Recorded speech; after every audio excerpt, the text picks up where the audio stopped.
Well, everyone, we are finally here, the FCS championship. And the two teams that are there, honestly, a lot of people probably expected it. North Dakota State taking on South Dakota State. This is one of the best rivalries in all of college sports, and we get it in a championship game. Welcome to Slasher U. I'm your host, Christian Rao, here with my co-host, Steve Feck, the expert of the FCS here at Slasher U. We're going to break down the FCS championship game coming to you this Saturday on ABC, 2 o'clock Eastern. Love that we're getting FCS on ABC on the national airways. North Dakota State 12-2 against South Dakota State, who is 13-1. They've met so far. They met earlier this season. It was a great game. It was a great game, Steve. 23-21 final in favor of South Dakota State. I have a feeling we're going to get another great game, just like we did at the beginning of the year. No doubt about it. I mean, sometimes playoff games disappoint. With this kind of rivalry and just the caliber of these two rosters, it's not going to disappoint. Now, here's a little tidbit I want to throw out just to kind of start things off. North Dakota State's head coach is 49-6 since taking over the program. Wow. 3 of those losses have come to South Dakota State, and they are consecutive losses. They have lost the last 3 times they've played the Jackrabbits. That is very interesting. Half the losses you get since you become the coach go to your in-state or your rival. I'm gonna say not in-state rival, but your big rival, if you will. And now you got to face that rival in the national championship of FCS. I was trying to stall because I'm drawing a blank on his name. Was it Matt Ernst? Is that's his name, correct? Matt Ernst. Mm-hmm. Okay, so if you think about it, now this is a program that has 9 national championships. They are 9-0 in national championship games, North Dakota State. Yet, I think a lot of North Dakota State fans are nervous because the Jackrabbits not only have their number, they've just had they've been terrific. They really have, I mean, and they've kind of gotten close and snipped things, the last couple of years. But I mean, this year they were not only the cream of the Missouri Valley Conference, they showed, and even though they had some close calls, they proved why they have been the #1 team in the country since they beat North Dakota State in October. Yeah, definitely. Let's break down that game, what we looked like. And before we do that, we probably should fix that. It's actually Entz, not Ertz. So just so we keep that one in mind. But we know that's probably someone to put the spell typo here. This was a really even game. This was a very even game when they played. Again, 23-21 final. This was not a blowout by any means. It was really right down the middle. We had South Dakota State had 359 yards. North Dakota State had 354 yards. There was a 5-yard difference between total offense. The rushing was definitely on the side of South Dakota State, 207 to 127. It was just an interesting game. What really ended the game and what really hurt them? North Dakota State had 1 turnover. South Dakota State had 0. It really could come down to who wins the turnover battle, just like it did in this one. It was that close. South Dakota State won the time of possession. They had the ball for 10 extra minutes. And other than that, that was it. It was a very evenly close matchup through and through. And I'm sure we're going to see that absolutely one more time, Steve. Absolutely. Now, and again, keep in mind that North Dakota State was leading 21-7 at the half. And you talked about total yardage. And kind of put this in perspective as far as a game of 2 halves. South Dakota State held the Bisons to 59 yards in the second half. So that shows you really how well. I mean, North Dakota State's going to have to come out throwing the ball. They've got a great quarterback. He's dangerous in that he can tuck the ball and run as well and score. But, I mean, that's what they did. They came out throwing, and I think they're going to have to do the same thing here against South Dakota State. And Cam Miller's going to have a mistake-free game. And I'm not just talking turnovers as far as like traditional interceptions and fumbles. They were driving again late in the first half.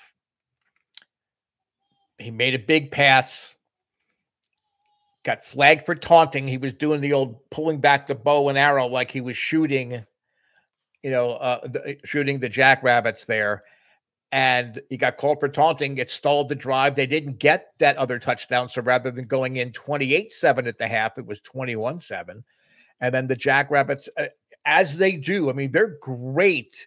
Not only making in-game adjustments, you know, at halftime, they're great coming up with new defensive schemes that they'll show you, because they'll go back and they'll look at the things, look at the little tablets or whatever it is, and maybe see something, and they'll immediately come out with something that they hadn't shown yet earlier in the game, and that's going to throw an offense off. And Cam Miller came out and said, there were times I went out there and I just didn't read the defense as well. And it was mainly because South Dakota State was making those adjustments. And the defense is going to decide this game. And if that's the case, I do think that it's a pretty solid advantage for South Dakota State. Not that the Bisons have a bad defense, but I mean, they've really been hit hard across the defensive line, in their defensive backfield with injuries. Their starting backfield at the start of the year, both of those guys are out. So North Dakota State's a lot more banged up than South Dakota State. But because the Jackrabbits make those adjustments in games so well and so seamlessly, it's not like they're changing personnel. It just seems they just suddenly you're coming to the line of scrimmage, you're looking and saying, wait a minute, I don't remember seeing, the two safeties pushing up like this. I think that's going to cause just enough chaos for South Dakota State to force a key turnover late. And I think that could very well be the difference in the game. Chaos in a championship game. Count me in. I know this game that they had was at the beginning of the year, the 23-21 game. So let's take a closer look at what the recent biases on both of these teams before we give our true prediction here. And let's talk about both these teams and how they fared so far in the playoffs. So South Dakota State, they started off with a whopping win against Delaware. Then they beat Holy Cross 42-21. But that game, honestly, it was 21-21 at one point. They ran away with it in the second half. And then in the semifinals, they beat Montana State by a score of 39-18. I think they had a tough route to get to the championship game, even though they were one of the top seeds. As for North Dakota State, they beat Montana 49-26. You know how I felt about Montana all season long. They kind of fell off towards the end of the year, though. North Dakota State then took on Samford. They won 27-9, kind of like their Delaware game, if you will, to South Dakota State. And then the semifinals was one of the best semifinal games one of the best games of the playoffs between North Dakota State and Incarnate Word. 35-32 final. They just squeaked by, just find a way to get into the championship game. Who had a tougher path? Was it South Dakota State or was it North Dakota State? And who looked better? I'm going to answer the last question first. I think North Dakota State looked better because they did have to make adjustments due to the injuries that were starting to pile up. I thought that they adapted very well to the very different styles of play that they were facing, going forward. They beat Montana. They physically beat Montana, and Montana is a very good football. I mean, Montana was just one of those teams that just seemed to be playing the wrong team at the wrong time. And that led to a lot of their losses. But I would say that that North Dakota State has looked better. They've looked like, okay, we've got 9 national championships. We want 10. We want to make up for the fact that we coughed up that 21-7 halftime lead and lost our number one ranking to South Dakota State, our conference rival. But I would say that South Dakota State, as it played out, had the tougher draw.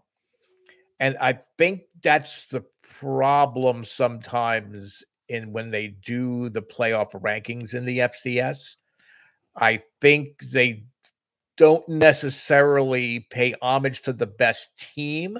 I think they load the brackets to pay honor to either the defending champ or a traditional power. And basically North Dakota State is that dynasty kind of program in FCS. So I think South Dakota State had to go the tougher road, but North Dakota State certainly, even with the injuries, I think they have proven that they should be here. And I'm wearing my Montana State hat.